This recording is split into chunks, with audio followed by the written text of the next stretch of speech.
So, once upon a time, I was making a certain Goomba bridge when something weird happened. I was cloning the next Goomba, but then the Koopa seemed to vanish. Somehow, he was actually transported across the course, and the Goomba I cloned didn't even end up in the right spot. At the time, I just discarded it as a fluke and moved on.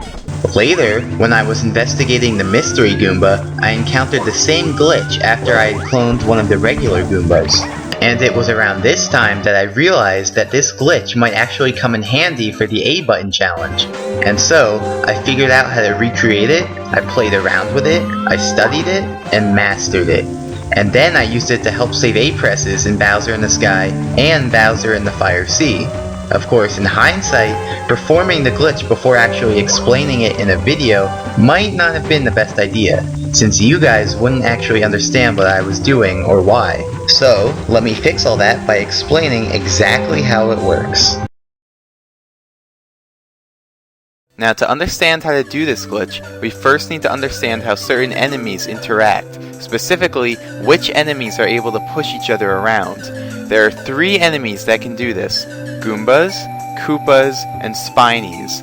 The Goomba may be a singleton Goomba, a Goomba from a group of 3, or a big Goomba. The Koopa may have its shell on or off, and the Spiny, well, all Spinies are the same. Anyway, the thing that makes these enemies special is that they can all push each other around when they walk into each other. Here, we see a Koopa pushing a Goomba. Now, it will be helpful to assign names to these 2 roles. The one doing the pushing we'll call the pusher. The one being pushed we'll call the pushee. Now, this relationship is not necessarily symmetrical. The difference is that the pusher must be moving. It doesn't actually matter which way they end up going. Just so long as they're making contact and one of them's moving, then that one will be pushing the other.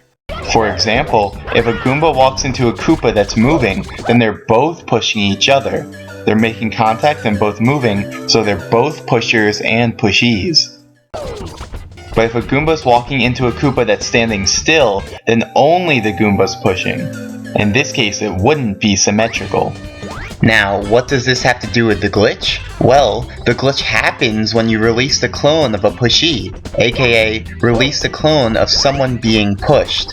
If you do that, then both the pushee and the pusher will be transported to another location. Now, remember what I said about the Koopa earlier. If the Koopa's moving during the interaction, then he will be pushing the Goomba, and so the glitch will happen. But if the Koopa's not moving, then he won't be pushing the Goomba, and so the glitch won't happen. But this notion of standing still only applies to the Koopa. Goombas and Spinies are always moving, and so they will always be pushing during their interactions. Another note is that clones can't be used as the pusher. Clones don't move, so they can't push anything else. Not even if you try to be sneaky and have a third Goomba push the clone into the Goomba. That doesn't work. The pusher has to be moving on their own. Now you understand why I always had to wait so long in my videos when I used this glitch. I had to wait for the Goombas to walk into each other, which can take a while since they just walk around randomly. So remember, the pusher-pushee relationship only exists between 2 of these types of enemies, including 2 of the same kind. Trust me, I've tried every enemy I could find. All of them either go through or are instant kills. Well, except for the cork box. That one seems like it should work, but it doesn't. So, now that we know how to do the glitch, the real question is what happens when we do it. Without the glitch, we would expect the pushee to appear right in front of Mario and the pusher to stay in its place. But that's not what happens. Instead, both the pushee and the pusher are transported to another location. But what determines this location? Well, let's analyze the situation. Here is a Koopa pushing a Goomba. So in this demonstration, the Goomba will represent the pushee, that's who we clone, and the Koopa will represent the pusher. So when the Koopa gets too close to the Goomba's position updates to slightly further away from the Koopa. That's how pushing works. Separately, when Mario releases the clone of the Goomba's position updates to right in front of Mario. That's how cloning works.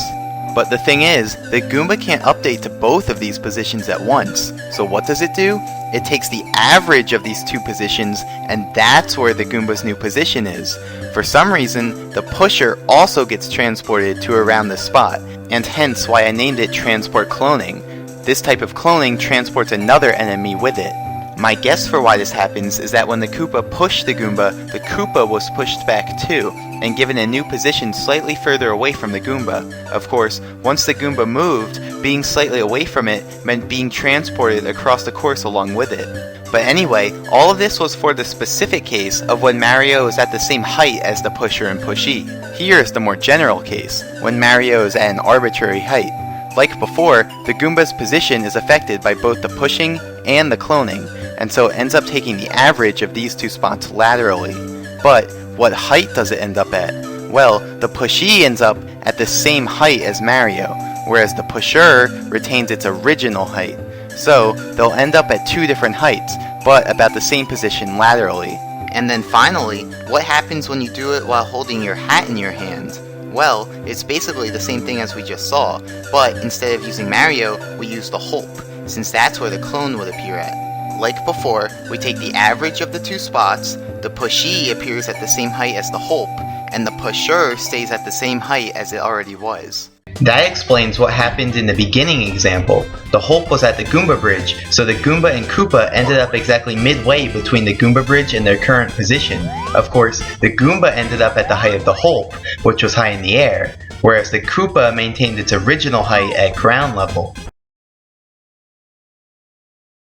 So now you know everything there is to know about transport cloning, and can understand why I used it. In Bowser in the Sky, I used it to get the Goomba clone all the way onto the wind platform without me having to bring it there myself, since that would have required additional Goomba clones. And in Bowser in the Fire Sea, I used it so that the Goomba clones would appear a bit away from Mario.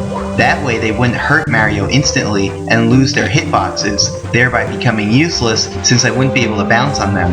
And conceivably, you could also use it for the purpose of transporting the pusher somewhere else. I mean, transport cloning is a pretty versatile glitch. I used it to help me, and now you can use it too. So, thanks for watching.